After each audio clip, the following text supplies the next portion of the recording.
You ask Tiger to solve. This deals with linear equations with one unknown. The final result is b equals 13.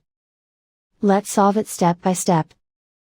Group all constants on the right side of the equation.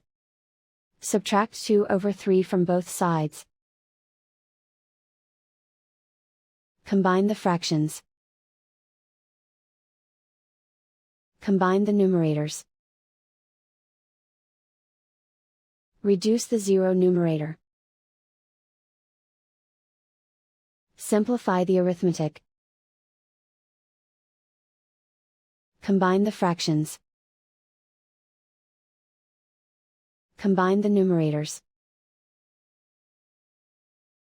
Find the greatest common factor of the numerator and denominator. Factor out and cancel the greatest common factor.